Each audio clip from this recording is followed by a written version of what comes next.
How we came about the property was about 22 years ago. It was one of those perfect winter nights where big snowflakes were falling, and it was right around Christmas time where people had already put up their lights and what have you. And we were walking along Langdon, and there was this magnificent structure, and it was the Red Barn. And I remember turning to Paula and saying, wow, one day I would love to have a place like this barn, but I really feel sorry for the company that has to renovate it because these beams are so dilapidated that it's going to take quite a lot of knowledge and time to do it. 22 years later, we're the ones really renovating the barn and having to deal with it.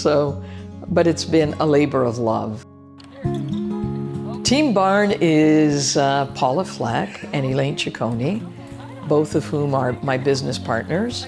And Paula is also a life partner.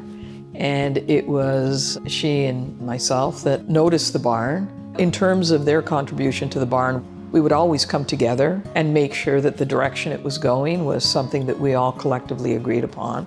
When we purchased the barn, it was an artist that had had it for about 17 years. But prior to that, it was really the home to the Graham family. And it was called Cambridge Farms, and that's where horses were breeded. I always remember my father going to Mohawk to see the trots, and little did I know that this was where all these magnificent horses were looked after. It's just so special, and it's such a great part of history of this barn that we want to make sure that we're celebrating the very people that made the barn famous. The beautiful thing about the barn, so when we came to look at it, the most important thing for us was the energy. And so I went off in one area, Paula went off in another area, and when we came together, we said, my God, the energy in this place is magnificent. It had never been inhabited by humans. It had been inhabited by these very gentle souls, horses. So this was a place where horses were looked after, they were cared for, and you could just feel that energy. And that was really the determining factor that this barn was a place where we wanted to be. They're no longer stalls for horses, but for humans. And we've created some amazing places where we could all gather, not only as bedrooms, bathrooms, sitting areas that are well appointed. There was a total of 16 of them, and we were talking about how do we differentiate them. And we thought, what better way than to name them after animals. So you'll be in the llama room, or you're in the rabbit room, or you're in the raccoon room. All the rooms are identified by a different animal. And we just felt that that was a good way to honor everything that the barn stands for. When we're talking about creating privacy, you can imagine when this was for horses, you could see from one end to the other. There was no glass. A lot of the metalwork that had been applied later, such as these guards, without this metal here, you would be able to look through the door, the sliding door, and this now creates the privacy. But as well, when we're looking at this door, as a horse, you wouldn't have the need to be able to get, yourself out of the room. But as a person, that is a must. So we devised this method that is very much in keeping with the barn, and it allows you to hook on to this new element that's here, and therefore allowing the door to shut and provide the privacy. As well, we were able to source Georgian glass. It has a very obscure quality to it that allows the privacy, but it also is very much of the time. We have stalls that were modified to create bathrooms. And the bathrooms themselves are very basic, but there's recycled barn board that we used, soapstone, which was also a material that was very typical of that era. We also devised these faucets that were very industrial. But even when you look at the porcelain tile that we have on the wall, this porcelain, the motif, was again very prevalent of that era, and we replicated it in order to maintain the authenticity of the period of when the barn was first built. You'll find that every bedroom has exactly the same bed. It's all ash and it's been whitewashed. And then right across from it is what we call an armoire, open, and it allows you to store your clothes, your luggage. There's always water and glasses with towels, and it's very much the way we want to, entertain our family, our friends, and our clients. So this is the sulky. This is where we feel it really grounds the history of the barn. This was Granny's sulky, and we had it restored, and we just feel that it's the right place. And we were also told that right here was Granny's stall. So it's only appropriate that her sulky and her stall are close to each other. As our main floor, we have many different functions here. We also have our mudroom, but our most prized possession is our cantina. And the cantina is also a part of our heritage, being Italian. We love to store tomato sauce, sausages, and it's individually controlled. So we have the opportunity of having like this big walk-in refrigerator, if you will. One of the lovely things about the barn is the inside out. And what really allows us to appreciate that is this door that can swing open and literally allow you to enjoy the view that this wonderful property has to offer. When we were looking at how the second level, the living area, was going to resolve itself, I managed to get all the different zones right that are part of the second level, but the kitchen was never feeling quite right for me. And I remember spending quite a few hours, and I got frustrated. I went to Elaine. I said, Elaine, I can't figure this out. This kitchen doesn't seem to be working well. She said, well, Anna, it wants to be underneath the peak. And I looked at her and I said, I've been looking at this for 8 hours. You look at it for 2 seconds, and immediately that's exactly what it wants. So when you look at the kitchen, the peak is what informed the location of the kitchen. Don't you want to be in the shot, babe? Don't you want to be in the shot? Come on, up, up, up. Up, up, up. No? Okay. All right.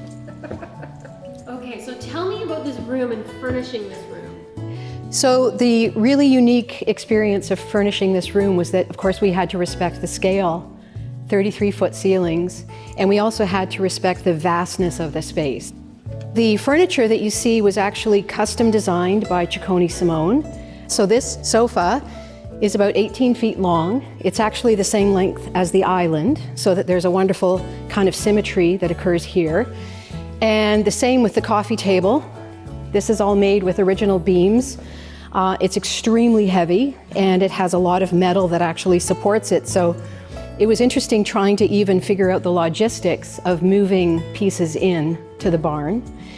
All of these beautiful shelves are made of authentic barn board. But the great thing is that all of the accessories that we chose to outfit these shelves, of course, really speak to the history of the barn and the authenticity of the barn. So you'll see that we have laundry ringers, we have old cameras, irons, some great cookie jars, the Red Fox, and we also have an original Marconi receiver that we found. And it all really speaks to what the barn is, and everything that we do from a styling and accessorizing point of view really is to enhance the vision of the designers and even the vision, of course, of the space. And what you'll see over here, we found these great stools. These are stools by Hay, and they're called revolver stools. And the great thing about them, of course, is you can be at the island, visiting with people who are prepping food. You can also spin around. You can watch a movie, have your drink or your food, and also engage with the people on this side of the room. And the kitchen itself was designed with people in mind too. Drawers, everything is of course built under the island because we didn't want anything to obstruct this beautiful space other than a few shelves that you see where we have coffee mugs or we have glasses. So it's all quite intuitive. And this cooktop is actually very interesting. It's by a company called Pitt from the Netherlands. And if you push this button, now you have your return so that when you're cooking, you can deal with the residue, of course, of the whatever you're sautéing. We also have very large fans in the space, which will also absorb some of that as well. Yeah, that has to be the largest ceiling fan I've ever seen in my life. They're 10 feet in diameter, and they're by a company called Big Ass Fans. So let's be explicit about what it is, right? Then when we head over to our dining area, the beauty of this table, like many other pieces that we have in the barn, it was custom made for the barn. It's 18 feet long, I believe, and it's a 5-pin bowling lane. So we like to show the pins at the end here, just to remind people that this is what its original purpose was. We also did this wonderful, I guess you'd call it a light fixture, kind of huge chandelier. This is an original hand-hewn beam that was then wired so that it could serve this purpose. It could provide the lighting here. It weighs about 300 pounds, and that was quite a task to actually mount that. Of course, we had to reinforce the ceiling of the barn so that it could withstand the weight of the piece. And of course, every single light in the barn is on dimmers, because we really believe that lighting creates such a beautiful atmosphere, whether you want it very soft and romantic or whether you want it to be brighter and act as lighting for a specific task, if you will. So we needed to build this wall. It's really the only wall that we put up in this entire space, because we needed to house our ovens, of course, and we also have our freezer here. On this side, we have our fridge. On this side, all made of original local barn board. And this wall actually houses the mechanical too, that services most of the barn, which is concealed in these slats inside this barn board. So Cecconi Simone were just really genius at figuring out a way to conceal the electrical and the mechanical, even in a wall that contains so much of that, if you will. So on the other side of this wall, we have the opportunity for a piece of art. And what I love about this piece is it's kind of tongue-in-cheek, and it's a little nod to the neighborhood, because when we had all the trades here, there was a concern that we might be building a hotel, or certainly that we might be building an Airbnb. And one person in the neighborhood came marching up to me one day and said, "Are you building a hotel?" And I said, "No, we're not building a hotel at all." And the beauty of this sign is you can either have no vacancy, or you can turn off that and you can show vacancy again, which is just, it's just fun. It's just having a little humor with the people from the neighborhood. And we assured them, of course, when they came to see the barn, that no, we are not running a hotel here. Everything's fine. With the 12,000 square feet of the barn, there are so many intimate areas that we were able to create. And one of them is the mezzanine level. That is more for family, like if we have friends or relatives that have small ones, they usually take the mezzanine level, has its own bathroom, and the family can stay connected. But it also gives you the overview of the rest of the space, which is really quite magnificent to see it from a bird's eye point of view. We always, like to joke that we have a wine room, but we're not collectors of wine. We're drinkers, so not so much me, but Elaine and Paula really do enjoy their wine. And so it's there to serve a purpose for our guests to enjoy, and also the ease of, if people are staying here, they don't have to feel that they're being served. We want them to feel at home. They go into the wine room, they can help themselves to drinks. It's just all there for them, very easy. And then the guest room speaks for itself. It's probably one of the few rooms where it has an ensuite and a TV. When we purchased the barn, there were 3 areas. There was the baby barn, the main, and the medium of the 3. And the medium of the 3 was being used as a theater. The skylights were already here, but they were closed off. And there was an area in the bedroom that was open to below. And I believe that originally that's where the hay would probably be dropped down. And so today it's now been made into our personal area that has the bathroom, the bedroom, and the sitting area. So tell us about the connections here. Right. So what was really important to us was to ground the buildings together and create a connection. The first challenge we had was connecting the medium barn to the main barn. And we ended up doing this mirrored cube primarily because we felt anything that tried to mimic what was already here would have been inauthentic.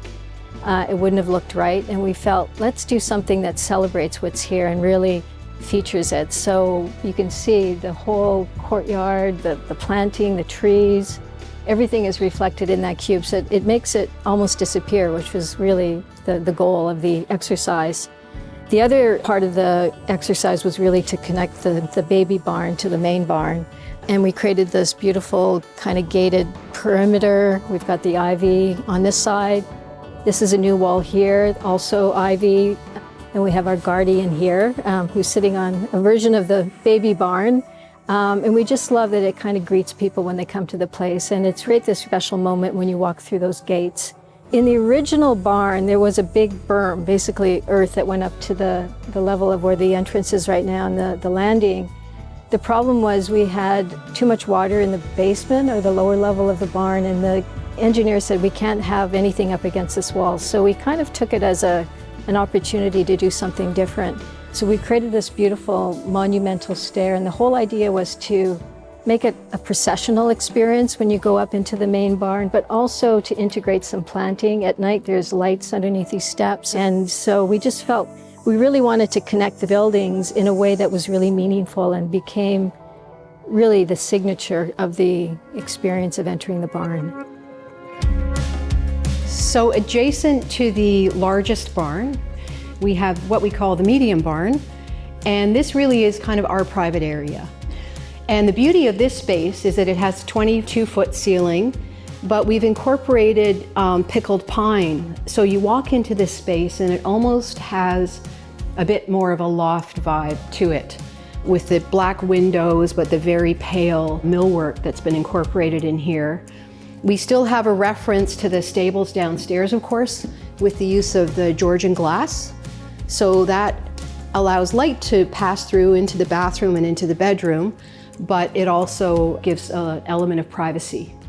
And then we also have some of our own special items here. We're both book lovers, so as you can see, the shelves are full of books.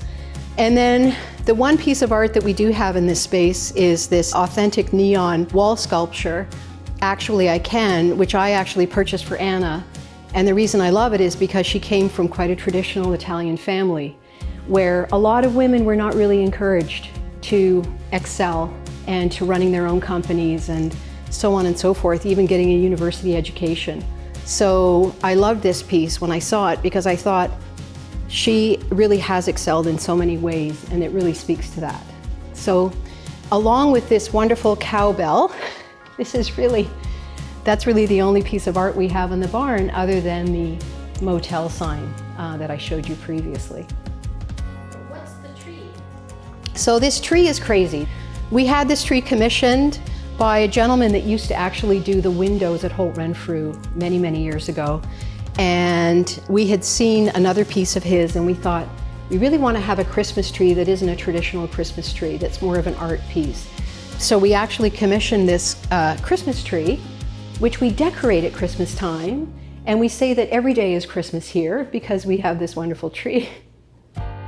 So this is our principal bedroom here, and we've incorporated these beautiful black chandeliers. So we have one here in the bedroom. We also have one in the bathroom. Again, we've used the Georgian glass that you see throughout the barn. And these gilded mirrors that you see above the bed were gifts to me many, many years ago from an employer I worked with. And so again, it was an opportunity for us to really integrate some of those wonderful valuables that we've had. So this is our bathroom, which we love because we have the authentic clawfoot bathtub in the middle of the space. Again, we have this beautiful black chandelier. Everything is on dimmers. And it's a wonderful, little table here. It's a wonderful place to sit either with a coffee or in my case with a glass of wine.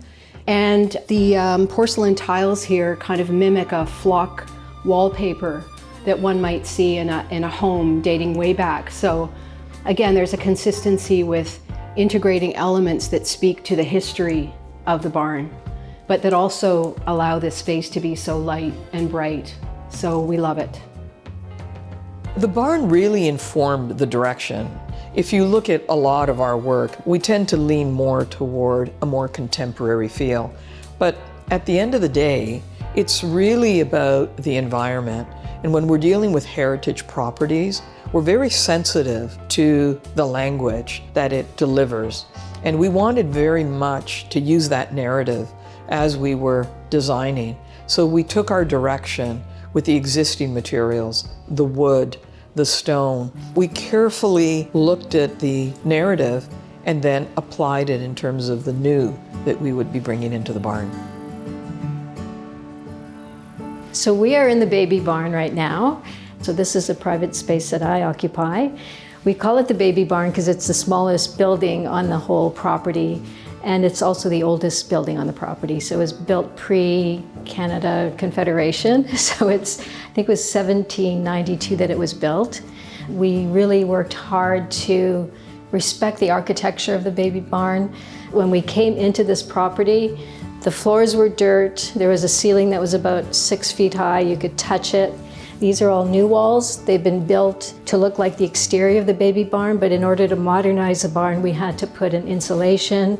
We hid a lot of ductwork in these walls so that you don't see anything that is foreign to the building. It's always about being authentic. One of the things about the baby barn that we really loved is really working with the architectural shape of it. And what you can see here, the center of the peak really became the center of the whole space. So everything's aligned to the center, the seating area, the fireplace, and it really grounds a space. I think it kind of makes sense when you stand in it. It makes sense. It's about respecting and honoring the building that originates. The main bathroom is actually on the lower floor. And the one thing about the baby barn is there's a lot more stone in the interiors because we really wanted to match what was happening on the exterior. But upstairs we've exposed the wood beams and the wood structure. So it's just almost a different language between this level and the level above, which is the sleeping area. So this building is our studio, and it had many iterations. It was supposed to be an area where we would be able to paint, do pottery, right? It was like a crafts area. It's now turned into another eating area. So we're now entertaining, our friends and our guests, and it becomes a place where we enjoy playing games, right? But nonetheless, we're enjoying it because it's so close to the pond, and it really has a beautiful breeze that comes in that is just amazing on a really hot summer day. We've been able to showcase a lot of the artifacts that came with the barn. These were the drinking vessels that the horses would drink out of. Now they're used to store tools. These are different types of bits that were used for the horses, and many other, little artifacts that we just are displaying. And to be quite honest with you, we don't really know what they are or what they're used for, but they're nice to have regardless. We have these amazing lavender beds, and the whole courtyard here is surrounded by what we call elephant grass. It's part of the bamboo family. They grow possibly maybe about 14, 15 feet tall. And it just gives you this amazing lushness. All of the structures here are a process. They've all been burnt, referred to as sushugiban. So they've all been charred and then raked with a steel brush and then apply a sealer to it that is part of an old process that the Japanese have been using for centuries. The table has also had the same process. We actually built this table ourselves, and we read about it, and we wanted to apply it to a lot of the structures that we have on the exterior. This wall that you see behind the tall grasses was not there, and this is where the horses would come in, and they would hitch them on these doors that we kept the contours of the doors so that we would still respect the whole essence of what the barn was. And this is pretty much what dictated this whole area, was to enclose it as an area all onto its own. Come on, Coco. Oh, she's got to pee. Okay, your timing is perfect. You know, we're very fortunate that we have people that look after the barn, and what we choose to do is really more out of pleasure. I'm definitely the gardener. I would say that Paula certainly looks after a lot of the interior stuff. And Elaine does all the cooking. So when she's here, she's the one that's in charge of making sure the meals are looked after. So we all kind of have fallen into our roles, and we really quite enjoy each other. We don't get in each other's way, which is amazing. You know, Elaine's been my business partner for 42 years, Paula, my partner for 20 years, and we get along, and we still like each other. So I think that speaks for itself. I would say when I come to the barn, it's usually after a week in the office, so it's a perfect counterpoint to that. The barn for me represents, it's almost a place of refuge. There's times where there's only 3 of us here and times where there's 30 people here. So it kind of goes from really intimate to loud, boisterous, wonderful times with family and friends. And those are the moments I really cherish because it offers us something that goes outside of our normal live environments. It was very interesting when we had finished the barn. We received this incredible letter from one of the Grahams, and every time I read it, it kind of captures the essence of what the barn is still to this day, even though it's very different. So if you'll just allow me, I'll just read it. Dear Anna, Paula, and Elaine, thank you so much for touring us through the barn. It meant so much to all of us to see it so lovingly restored and repurposed. My parents were so thrilled to see it and so excited they called me twice on our drive home to Toronto.